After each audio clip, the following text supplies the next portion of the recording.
నమస్తే అండి. ఈరోజు మనం మాట్లాడుకోబోయే topic migraine headache. Migraine headache అనేది ఉన్న హెడేక్ అన్నిట్లో కూడా చాలా డీప్ పాథాలజీ ఉంటుంది. క్రానిక్ కండిషన్, వెంటనే తగ్గే కండిషన్ కాదు. నమస్తే అండి. నేను doctor Bhargavi, doctor care homeopathy clinics.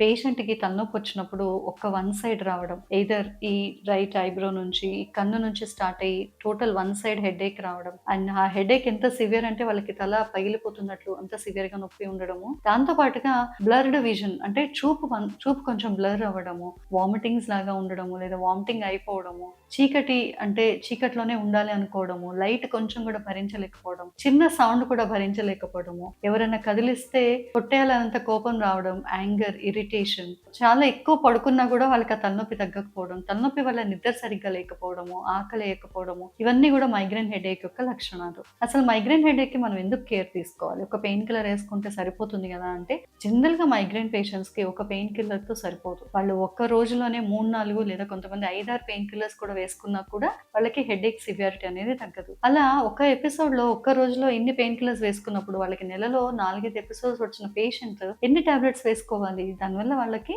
Gastric ulcers, gastritis and other complications వచ్చే ఛాన్సెస్ ఉంటాయి. అండ్ తలనొప్పి అయితే వాళ్ళకి తగ్గట్లేదు. తలనొప్పి వస్తూనే ఉంది. పెయిన్ కిల్లర్ వేసుకున్నప్పుడు ఆ వరకే అది తగ్గుతోంది. బట్ మళ్ళీ ఎపిసోడ్ అనేది వస్తూనే ఉంటుంది. దాని గురించే మైగ్రేన్ హెడేక్ కి రూట్ కాజ్ ట్రీట్మెంట్ అనేది చాలా అవసరం. అండ్ చాలా మంది పేషెంట్స్ మైగ్రేన్ హెడేక్ తో ఉన్న వాళ్ళు రూట్ కాజ్ ట్రీట్మెంట్ తీసుకుని ఆ తలనొప్పి బాధ నుంచి బయటపడి హాయిగా ఉంటున్న వాళ్ళు లక్షల్లో ఉన్నారు. సో మీ ఫ్యామిలీలో, మీ ఫ్రెండ్స్ లో ఎవరికైనా సరే ఇలాంటి సింప్టమ్స్ ఉంటే వెంటనే డాక్టర్ కేర్ హోమియోపతికి కాల్ చేసి అపాయింట్మెంట్ తీసుకుని తలనొప్పికి శాశ్వత పరిష్కారం పొందండి. Thank you.